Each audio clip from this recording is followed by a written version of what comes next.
નમસ્કાર મિત્રો, કેમ છો? સાગર રબારી ઓફિશિયલમાં તમારું સ્વાગત છે. ચેનલ સબસ્ક્રાઈબ કરી બાકી હોય તો કરી દો અને બીજા મિત્રો પાસે, પરિચિતો પાસે સબસ્ક્રાઈબ કરાવવાનું ચાલુ રાખો. ઘણી સારી સારી વાતો લઈને તમારી સામે આવવાનો છે. આજનો વિડીયો છે એ એક રસપ્રદ વિષય ઉપર છે અને અત્યારે જે સૌથી વધારે ચર્ચામાં છે તો એ આજનો વિષય છે જાતિવાર વસ્તી ગણતરી. અત્યારે જે સામાન્ય માન્યતાઓ છે અને જે આપણે વાતચીતમાં કહીએ છીએ, છાપા મીડિયા લખે છે કે ફલાણી જ્ઞાતિની વસ્તી આટલા ટકા છે, આ ગણતરીને અંતે અત્યારની જે પરિસ્થિતિ છે એ આખી ધરમૂળથી બદલાઈ જાય તો આશ્ચર્ય નહીં, નવાઈ નહીં લાગવી જોઈએ. કેવી રીતે પરિસ્થિતિ બદલાય એ સમજવાની કોશિશ આજના વિડીયોમાં કરીએ છીએ. આખો વિડીયો અવશ્ય સાંભળજો તો જ પૂરી વાત સમજાશે. વાત એવી છે કે હાલ આપણી પાસે જ્ઞાતિવાર કોઈ વસ્તી ગણતરીના આધારભૂત આંકડા નથી.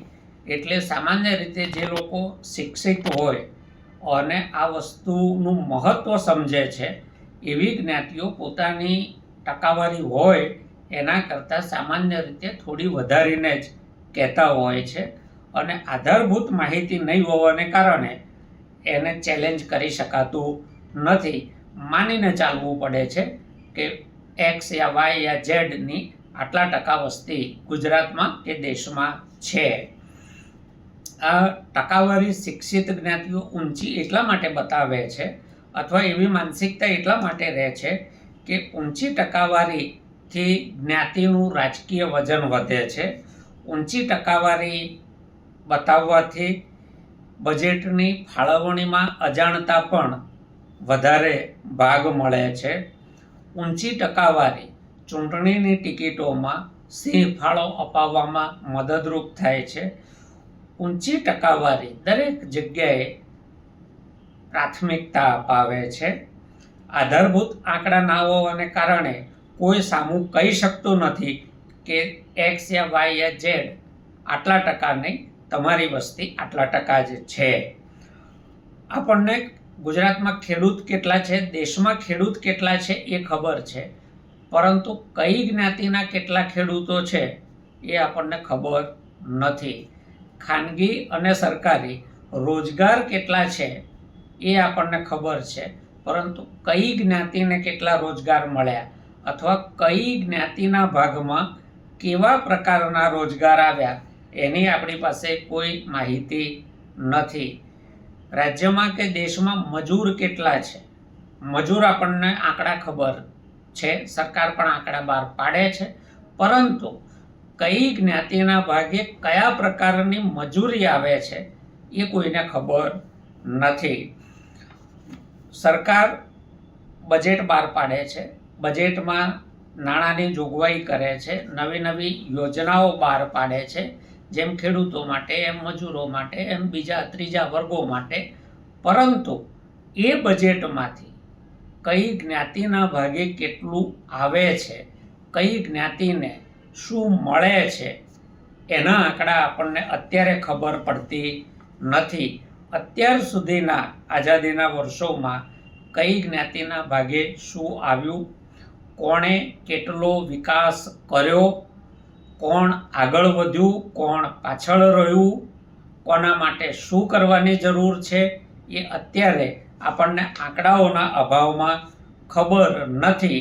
આ બધા અભિપ્રાયો મારા વ્યક્તિગત નહીં, સામાન્ય નાગરિકોના છે.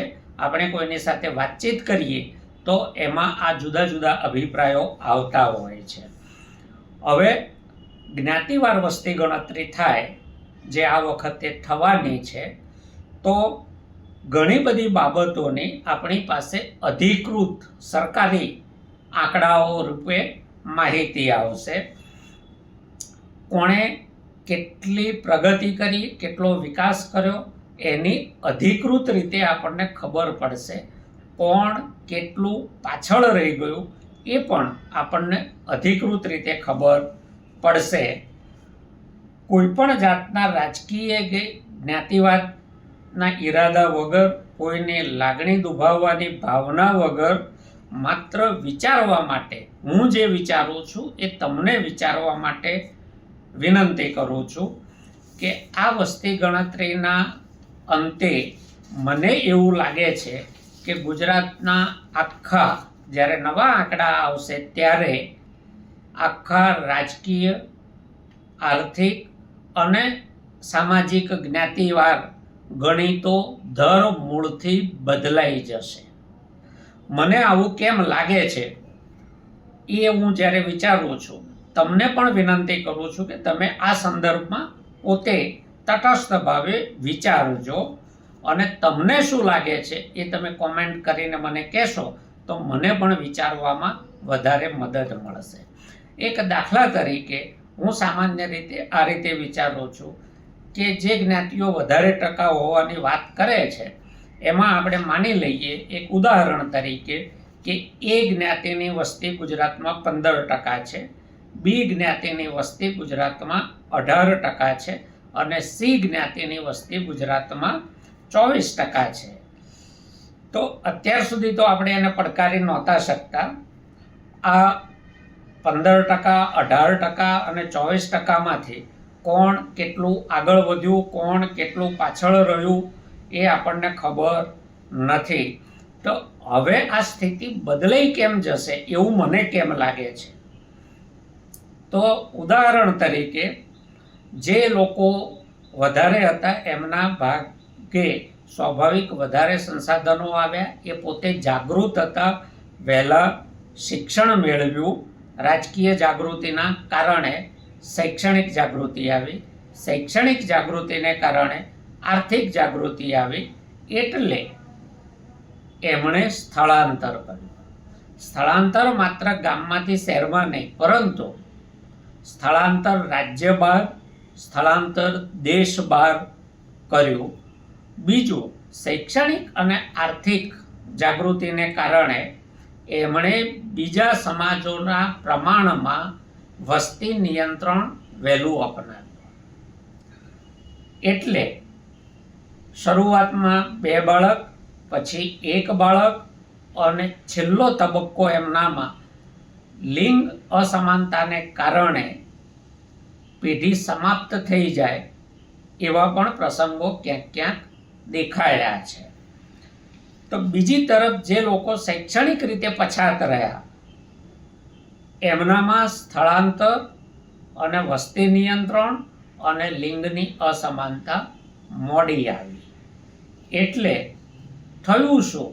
આને સાદી રીતે સમજવું હોય તો માની લો કે 1970માં, આજથી 55 વર્ષ પહેલાં, આપણે દાખલા તરીકે 1000ની વસ્તી લઈએ છીએ અને એમાં એ 15% લેખે 150 વસ્તી હતી, બીની 18% લેખે 180ની વસ્તી હતી અને સીની 24% લેખે 240ની વસ્તી હતી. આ ત્રણેયની મળીને 570 એટલે કે 57% વસ્તી હતી. બાકીની નાની નાની જ્ઞાતિઓ જેની સામાન્ય વ્યવહારોમાં, ફાળવણીમાં, રાજકીય રીતે, આર્થિક રીતે કોઈ નોંધ ખાસ નથી લેવાતી, એવા બાકીના 1000માં 430 એટલે કે 43% હતા. બેની વચ્ચે ભેદ કે વધારે ટકાવારીવાળી વસ્તીના દાવામાં શિક્ષણ, જાગૃતિ, સ્થળાંતર, વસ્તી નિયંત્રણ આ બધું વહેલું આવ્યું.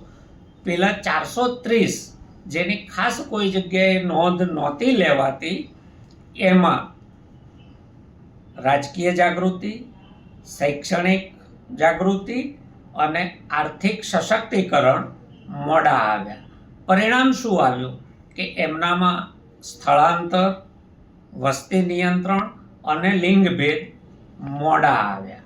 એટલે આને કારણે જે વસ્તી વધારાનો દર છે એ પેલી આગળ કહેવાતી વધારે મોટી સંખ્યામાં કહેવાતી જ્ઞાતિઓમાં વહેલા આવ્યા, જેની નોંધ નહોતી એવી નાની કહેવાતી જ્ઞાતિઓમાં મોડા આવ્યા. એટલે એમનો વસ્તી વધારાનો દર ઊંચો રહ્યો પેલી જ્ઞાતિઓનો વસ્તી વધારાનો દર નીચો આવતો ગયો. એટલે ચિત્ર કેવી રીતે બદલાશે એવું મને કેમ લાગે છે, તો એ રીત એ છે કે માની લો કે 1970માં જે 1000ની વસ્તી હતી એ 55 વર્ષ પછી વધીને આજે 1 લાખ થઈ છે. તો એ 15% લેખે 150 હતા, એ વધીને 15,000 થવા જોઈએ. બી 18% લેખે 180 હતા, એ વધીને 18,000 થવા જોઈએ. અને સી 24% લેખે 240 હતા, એ વધીને 24,000 થવા જોઈએ. એમની વસ્તી વધીને 57% લેખે 57,000 થવી જોઈએ. સામે પક્ષે જેની નોંધ અથવા ખાસ ગણતરી નથી એવી કહેવાતી નાની જ્ઞાતિઓની 47% લેખે વધીને વસ્તી 43% લેખે વધીને વસ્તી 43,000 થવી જોઈએ. પણ વાસ્તવમાં આવું નથી થયું, કારણ કે બંનેના શિક્ષણમાં ફરક છે, એટલે સ્થળાંતરમાં ફરક છે, વસ્તી નિયંત્રણમાં ફરક છે અને લિંગભેદમાં ફરક છે. એટલે મને એવું લાગે છે કે આ ચિત્ર ઉલટું થયું છે.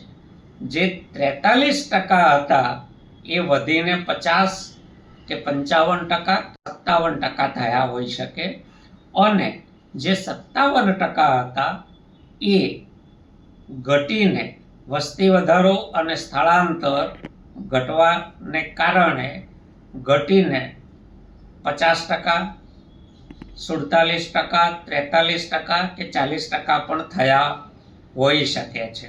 હવે આ પ્રકારનું ચિત્ર જ્યારે બહાર આવે ત્યારે આખી જે ગણતરીઓની રીત છે એ ધરમૂળથી પલટાઈ જશે. બજેટ બનાવવાની જે રીત છે એમાં ધરમૂળથી પરિવર્તન થશે. યોજનાઓ સરકારી જાહેર કરવાની રીત છે એ ધરમૂળથી બદલાઈ જશે.